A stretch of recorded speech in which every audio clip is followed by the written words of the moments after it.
હું નવીન પટેલ મારી ચેનલમાં આપ સૌ મિત્રોનું સ્વાગત કરું છું. આજે આપણે ધોરણ 11માં ચેપ્ટર નંબર 1 ગણ વિશેનો અભ્યાસ કરીશું. ચેપ્ટર નંબર 1 ગણ. તો પહેલાં તો આપણે વાત કરીએ ગણનો ખ્યાલ કોણે આપ્યો. તો ગણનો જે ખ્યાલ છે એ સૌ પ્રથમ જ્યોર્જ કેન્ટર નામના ગણિતશાસ્ત્રી, જે જર્મન ગણિતશાસ્ત્રી હતા, એમણે આપ્યો હતો. હવે ગણ એ શું છે? તો ગણ એ સુવ્યાખ્યાયિત વસ્તુઓનો સમૂહ છે.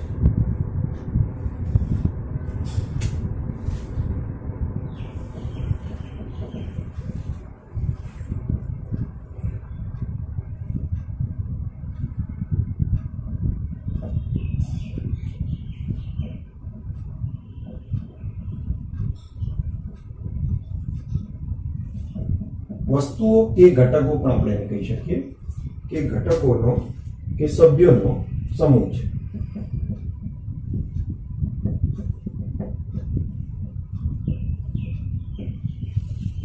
ઓકે, આપણે સમૂહ તો ઘણા બધા આપણે જોતા હોઈએ, જેમ કે વિદ્યાર્થીઓનો સમૂહ, ધોરણ 11ના વિદ્યાર્થીઓનો સમૂહ. પણ ધોરણ 11ના વિદ્યાર્થીઓના સમૂહમાં શું નિશ્ચિતતા છે કે આપણે કહી દીધું કે ધોરણ 11ના જ વિદ્યાર્થીઓ છે, તો આ સમૂહને આપણે ગણ તરીકે સ્વીકારી શકીએ. પરંતુ જો કોઈ એવા સમૂહની ઉલ્લેખ થાય કે જેના માટે કોઈ સ્પષ્ટતા ન હોય, જેમ કે એક ઉદાહરણ આપું કે પૃથ્વી પર વસતા ભયાનક પ્રાણીઓનો સમૂહ. હવે ભયાનક પ્રાણીઓ કોને ગણવા એની કોઈ સ્પષ્ટ વ્યાખ્યા આપણને આપેલી નથી. અથવા ભયાનક પ્રાણીઓમાં ધારો કે સિંહ કે વાઘની વાત કરીએ તો એ પ્રાણીઓ દરેક વ્યક્તિ દીઠ એ અલગ અલગ એની દ્રષ્ટિકોણ હોય છે, બરાબર. કે જેમ કે સર્કસમાં રહેલા વ્યક્તિઓ છે, તો જે આ પ્રાણીઓને નિયંત્રિત કરે છે, એમના માટે ભયાનક પ્રાણીઓ નથી, પરંતુ સામાન્ય વ્યક્તિ માટે ભયાનક પ્રાણીઓ છે. એટલે આમ ભયાનક પ્રાણીની કોઈ સુવ્યાખ્યા નથી આપેલી. તો એવા સંજોગોમાં આપણે એ સમૂહને ગણ કહી શકીએ નહીં.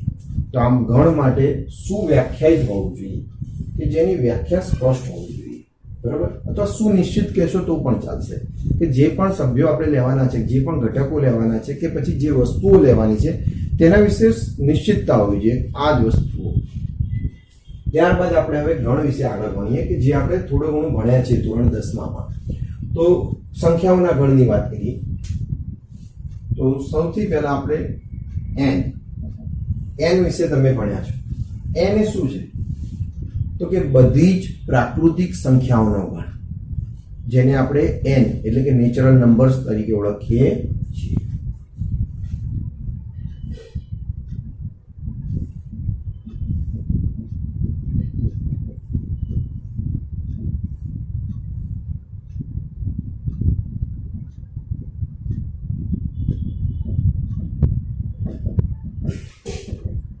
હવે આપણે વાત કરીએ કે આ જે એન છે એમાં કયા કયા સભ્યો આવી શકે. કે પ્રાકૃતિક સંખ્યાઓ તરીકે આપણે કોને કોને સ્વીકારીએ છીએ? તો કે છે 1, 2, 3 અપ ટુ ઇન્ફિનિટી, એટલે કે અનંત સુધી.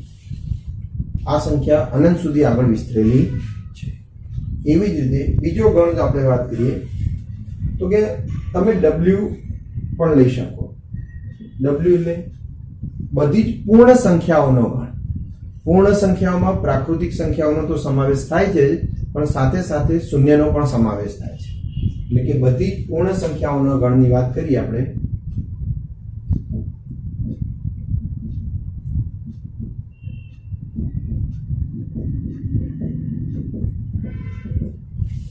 તો એને હોલ નંબર્સ, અંગ્રેજીમાં એને કહીએ તો હોલ નંબર્સ તરીકે ઓળખવામાં આવે છે. અને એના સભ્યો લઈએ તો 0, 1, 2, 3, 4 અપ ટુ ઇન્ફિનિટી. ત્યારબાદની વાત કરીએ તો ઝેડ એટલે પૂર્ણાંક સંખ્યાઓનો ગણ, કે જેમાં ધન સંખ્યાઓ આવશે, ઋણ સંખ્યાઓ આવશે અને શૂન્ય પણ આવશે. તો બધી જ પૂર્ણાંક સંખ્યાઓનો ગણ.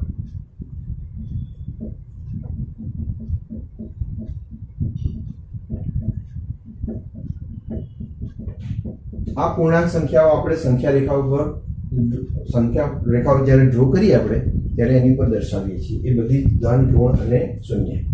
તો આપણે એને દર્શાવવા માટે વાત કરીએ તો કે 0, 1, 2, 3, 4 અપ ટુ ઇન્ફિનિટી. એવી જ રીતે આ જેમ ધન દિશા તરફ આગળ વધે છે એવી જ રીતે ઋણ દિશા તરફ પણ એની સંખ્યાઓ આગળ વધતી હોય છે. એટલે કે -1, -2, -3, -4 અપ ટુ ઇન્ફિનિટી. બરોબર. તો એ ઋણ દિશામાં પણ તે અનંત સુધી વિસ્તરેલી હોય છે. એટલે બધી જ પૂર્ણાંક સંખ્યાઓના ગણમાં જોવા જઈએ તો બધી જ ધન સંખ્યાઓ આવે, બધી જ ઋણ સંખ્યાઓ આવે અને શૂન્યનો સમાવેશ થાય છે. ત્યારબાદ આપણે વાત કરીએ તો કે Q. Q એટલે બધી જ સમય સંખ્યાઓનો ગણ.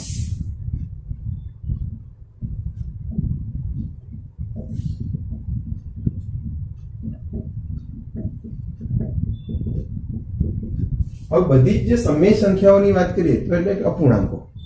અપૂર્ણાંકોમાં અંશ અને છેદ બંને હોય છે. બરાબર. તો આપણે અપૂર્ણાંકો જે સંખ્યાઓ છે, જે સમય સંખ્યાઓ, એને આપણે દર્શાવવી હોય તો આવી રીતે દર્શાવી શકીએ. P/Q, કે જ્યાં P બિલોંગ્સ ટુ Z છે. Z છે એટલે એનો મતલબ કે P છે એ બધી જ પૂર્ણાંક સંખ્યાઓનો જે ગણ છે એમાંથી આવેલો છે. જ્યારે Q છે એ બિલોંગ્સ ટુ N છે. N એટલે કે પ્રાકૃતિક સંખ્યાઓ ગણમાંથી આવેલો છે. અને સોરી, સેમ Q થશે તો આપણે એની જગ્યાએ M અપન M લખીએ. જ્યાં M છે એ બિલોંગ્સ ટુ Z થશે અને N છે એ બિલોંગ્સ ટુ કેપિટલ N થાય છે. એટલે કે કહેવાનો મતલબ શું છે કે જે Z ની વેલ્યુઝ છે એ શૂન્ય હોઈ શકે, M ની વેલ્યુ છે Z માંથી લીધેલી છે એટલે કે શૂન્ય હોઈ શકે, ધન સંખ્યાઓ હોઈ શકે અને ઋણ સંખ્યા હોઈ શકે. જ્યારે જે છેદની સંખ્યા જે સ્મોલ n છે તો એ કેપિટલ N એટલે કે પ્રાકૃતિક સંખ્યા ગણમાંથી આવેલો છે. એટલે કે એ બધી જ ધન સંખ્યાઓ હશે. તો આ જે અપૂર્ણાંક છે એમનાથી બનતું જે ગણ છે જેને આપણે સમય સંખ્યાઓનો ગણ કહે છીએ. ત્યારબાદ T ની વાત કરીએ. T અથવા I, જે જૂની ટેક્સ્ટબુક છે એમાં I તરીકે પણ ઓળખવામાં આવતો હતો અને નવી ટેક્સ્ટબુકમાં તેનો T તરીકે પણ ઉલ્લેખ થાય છે.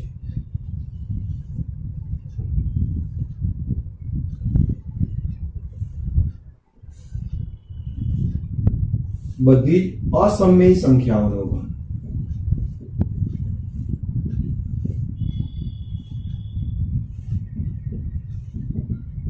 હવે અસમય સંખ્યાઓ ગણ એ કઈ છે? તો અસમય સંખ્યાઓ એટલે કે જે સંખ્યાઓ સમય નથી તેના સિવાયની જે બાકીની બધી જ વાસ્તવિક સંખ્યાઓ છે તેને આપણે અસમય સંખ્યાઓ કહીએ છીએ. તો આપણે બીજી રીતે વાત કરીએ તો કે વાસ્તવિક સંખ્યાઓનો ગણ જે R છે એમાંથી આપણે Q ને બાદ કરી દઈએ તો બાકી રહેલા બધા જ સભ્યો એ અસમય સંખ્યાઓના ગણમાં આવે છે. અસમય સંખ્યાઓ એટલે કે ધારો કે અસમય સંખ્યાઓની જસ્ટ આપણે ઉદાહરણ લઈએ તો આ વસ્તુ તમે પહેલા ભણ્યા છો આગળના ધોરણમાં 8, 9, 10 દરમિયાન. તો અસમય સંખ્યાઓ જેમ કે √2, √3, √5, √7, પાઈ વગેરે. આ બધી સંખ્યાઓ એવી છે કે જેને જો તમે એનું સાદુરૂપ આપો દશાંશ અપૂર્ણાંક તરીકે એમને મેળવવા પ્રયત્ન કરો તો પોઈન્ટ પછીની જે સંખ્યાઓ છે તે રિપીટેટિવ નથી હોતી, એટલે કે અનિયમિત રીતે આગળ વધે છે. બરોબર. એટલે આ સંખ્યાઓ અસમય સંખ્યાઓ છે જેને સમય સંખ્યાઓમાં એનો સમાવેશ થતો નથી. અને R માંથી જો તમે R એટલે કે વાસ્તવિક સંખ્યા ગણ એમાંથી જો તમે સમય સંખ્યાઓને દૂર કરો તો બાકી રહેલી બધી સંખ્યાઓ એ અસમય સંખ્યાઓ મળે છે. તો અહીંયા આ બંને ગણોને ભેગા કરીએ એટલે કે વાસ્તવિક સંખ્યા ગણ છે એ સમય સંખ્યાઓ અને અસમય સંખ્યાઓના યોગ ગણથી બને છે. એટલે કે બંને સંખ્યાઓનો ઉમેરો કરવામાં આવે તો બનતો ગણ છે એ વાસ્તવિક સંખ્યાઓનો ગણ છે. તો બધી જ વાસ્તવિક સંખ્યાઓનો ગણ.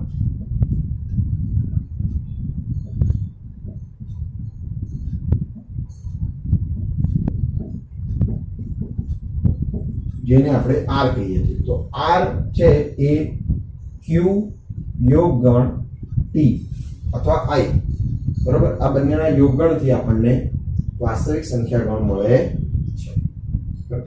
હવે અહીં આપણે જોઈ શકીએ કે આ બધી જ સંખ્યાઓ છે એના સિવાય પણ કેટલાક ગણનો આપણે ઉલ્લેખ થાય છે, જેમ કે n તો બધી ધન જ છે, પરંતુ z પ્લસ તરીકે ઓળખાય છે એક ગણ, બીજો છે q પ્લસ તરીકે ઓળખાય છે અને ત્રીજો છે r પ્લસ તરીકે ઓળખાય છે. તો આ ત્રણ ગણ એવા છે કે જે z માંથી અથવા q માંથી અથવા r માંથી જ બનેલા છે, જેની અંદર આપણને z પ્લસ માં z ની બધી ધન સંખ્યાઓને લેવામાં આવે છે, q પ્લસ માં બધી q ની ધન સંખ્યાઓને લેવામાં આવે છે અને r પ્લસ માં r ની બધી ધન સંખ્યાઓને લેવામાં આવે છે. એટલે કે z પ્લસ માં ધન પૂર્ણાંક સંખ્યાઓનો ગણ કહેવાય.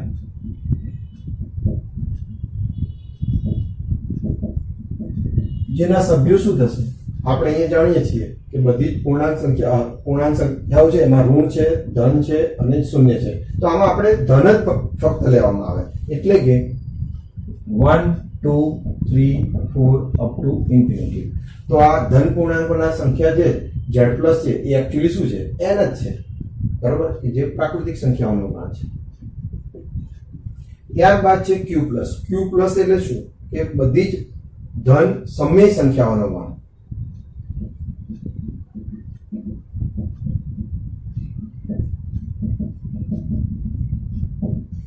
તો બધી ધન સમય સંખ્યાઓની વાત કરીએ તો આપણી પાસે જે m upon n આપેલા હતા એમાં m ની કિંમત શું આવશે? n માં આવશે, કેપિટલ n, એટલે કે પ્રાકૃતિક સંખ્યા ગણમાં આવશે. એટલે અહીંયા આપણે જોવા જઈએ તો m upon n કે જ્યાં m belongs to n અને n પણ belongs to n થશે, બરોબર. એમાં બધી જ આપણને ધન સમય સંખ્યાઓ મળશે, ક્યાંય ઋણ પણ નહીં મળે અને શૂન્ય પણ મળશે નહીં. r પ્લસ ની વાત કરીએ કે ધન વાસ્તવિક સંખ્યાઓનો ગણ.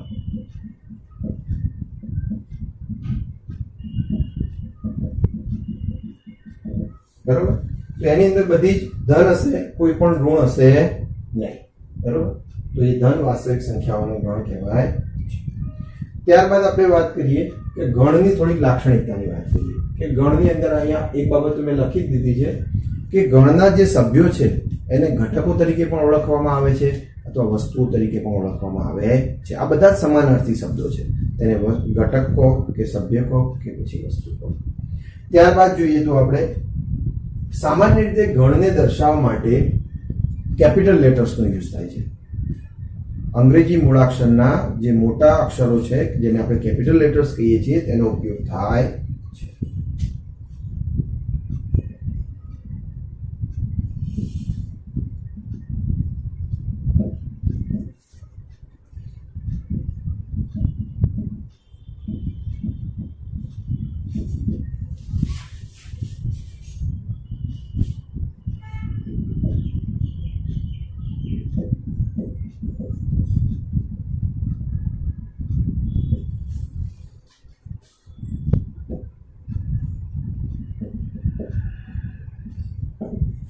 તેમજ ગણને દર્શાવવા માટે ગણના સભ્યોને દર્શાવવા માટે ગણના સભ્યોને જ્યારે દર્શાવીએ જે કે આપણે 1 2 3 છે એવી રીતે જો અનનોન સભ્યો હોય અથવા કોઈને એટલે કે મીન્સ કે અંગ્રેજી મૂળાક્ષરોમાંથી જે સભ્યો લેવાના હોય તો એવા સંજોગોમાં આપણે એને સ્મોલ લેટર્સમાં લખીએ છીએ. એટલે કે ગણના સભ્યોને દર્શાવવા માટે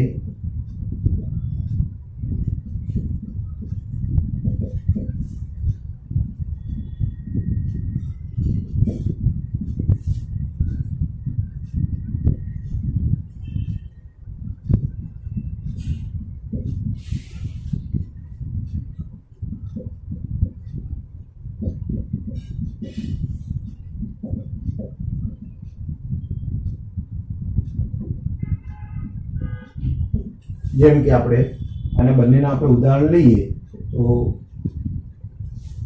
સ્મોલ લેટર્સમાં આપણે જોવા જઈએ તો small a, small b, small c up to x, y અને z. જ્યારે એને ગણને દર્શાવવા માટે જે અંગ્રેજી મૂળાક્ષરોનો મોટા અક્ષરોનો જે ઉપયોગ થાય છે તો કેપિટલ લેટર્સ એમાં જોઈએ તો capital a, capital b, capital c up to capital x, y અને z આમનો ઉપયોગ થાય છે. તો આ ગણ વિશેની સાદી સમજ છે. હવે ગણ એમાં ધારો કે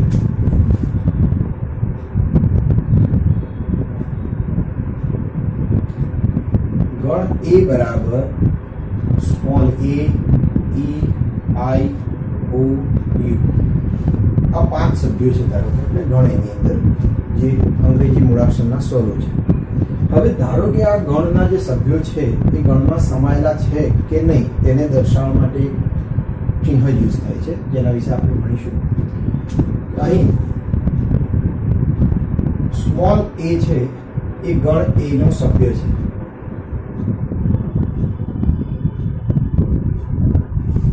તો આને દર્શાવવા માટે એ બિલોંગ્સ ટુ કેપિટલ એ આ ચિહ્ન વપરાય છે, જેને આ રીતે બોલાય કે એ બિલોંગ્સ ટુ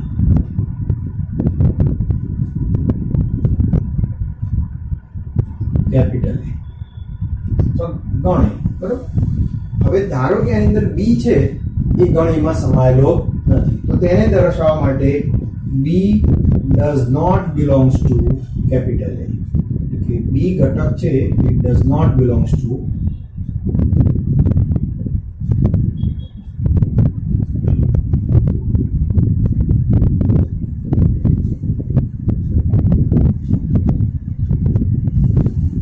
આ રીતે આપણે કોઈ સભ્ય ગણમાં સમાયેલો છે કે નહીં એ દર્શાવી શકાય છે. બિલોંગ્સ ટુ નો મતલબ કે એ સભ્ય એ ગણ એમાં સમાયેલો છે, જ્યારે અહીંયા બી છે એ ગણ એમાં સમાયેલો નથી. એ આપણે જોઈ શકીએ છીએ કે એના સભ્યોમાં ક્યાંય બી છે નહીં. તેને દર્શાવવા માટે આપણે બી ડઝ નોટ બિલોંગ્સ ટુ એ કહી શકીએ છીએ. હવે ગણને દર્શાવવા માટે 2 રીતો યુઝ થાય છે.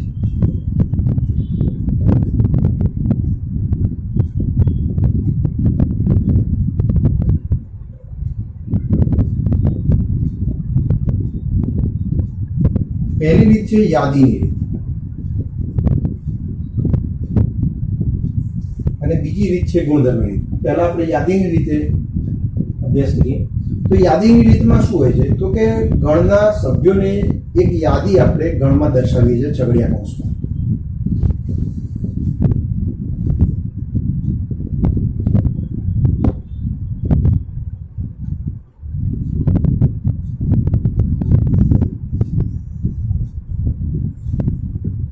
સભ્યોની યાદી દર્શાવવામાં આવે છે.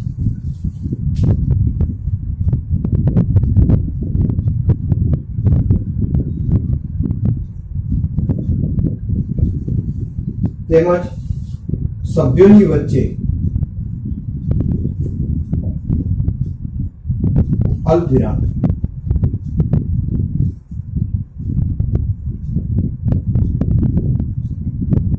નું ચિહ્ન મૂકવામાં આવે છે.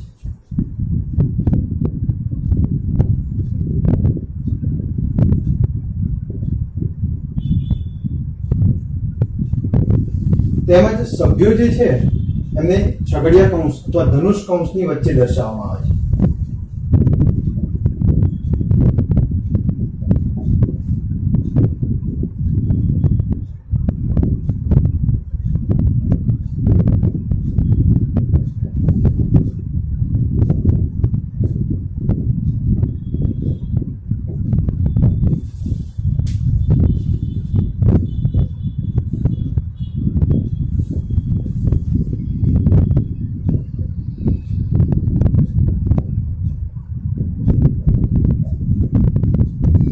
જેમ કે આપણે એના થોડાક ઉદાહરણ લઈએ.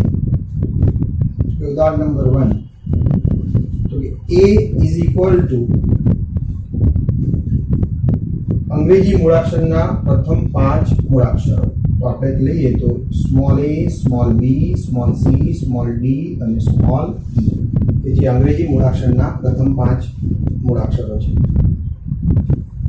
ત્યારબાદ આપણે b તરીકે લઈએ તો એવા સભ્યો લઈએ કે જે અનંત સુધી વિસ્તરેલા છે અને એને આપણે કહીએ તો કે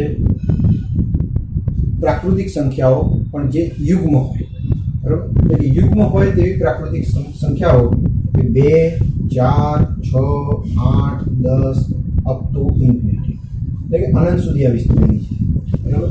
તો આ પણ એક યાદીની રીતે જ આપણે દર્શાવ્યા કહેવાય. ત્યારબાદ બીજી રીત છે ગુણધર્મની રીત.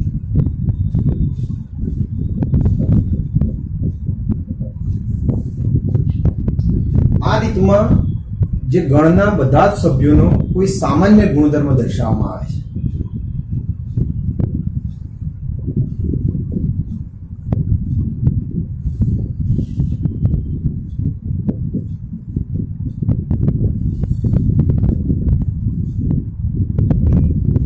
કોઈ ઘટક આપણે અનનોન ઘટક લઈએ કે જે x, કોઈ ઘટક x માટે બધા જ ઘટકોનો સામાન્ય ગુણધર્મ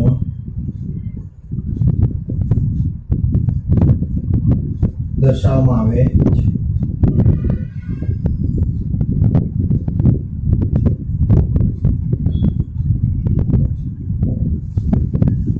જેમાં આપણો જે અજાણ્યો ઘટક x છે એ અને એના ગુણધર્મની વચ્ચે કોલન દર્શાવવામાં. કોલન એટલે કે બે ટપકા.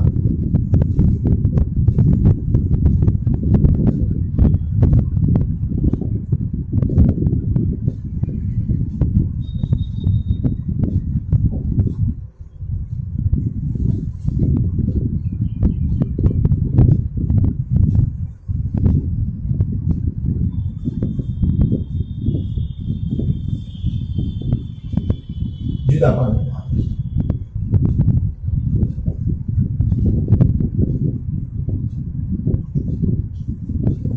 હવે ઉપર જે આપણે જે ગણ આપેલ છે એને જ આપણે ગુણધર્મની રીતે દર્શાવીએ.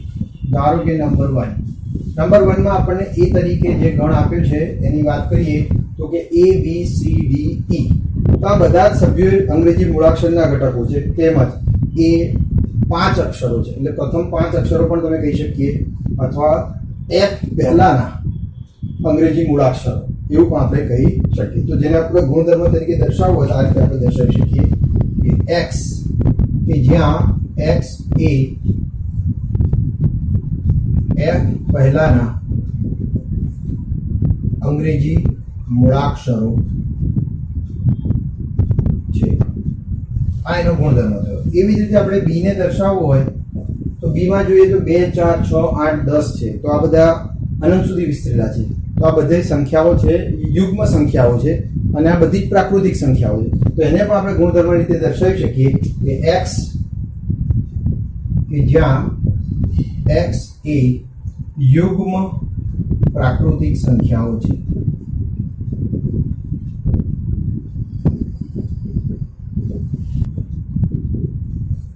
આમ આ રીતે આપણે ગણને ગુણધર્મની રીતે પણ દર્શાવી શકીએ છીએ. આમ ગણને દર્શાવવાની મુખ્ય બે રીતો યાદીની રીત અને ગુણધર્મની રીત છે.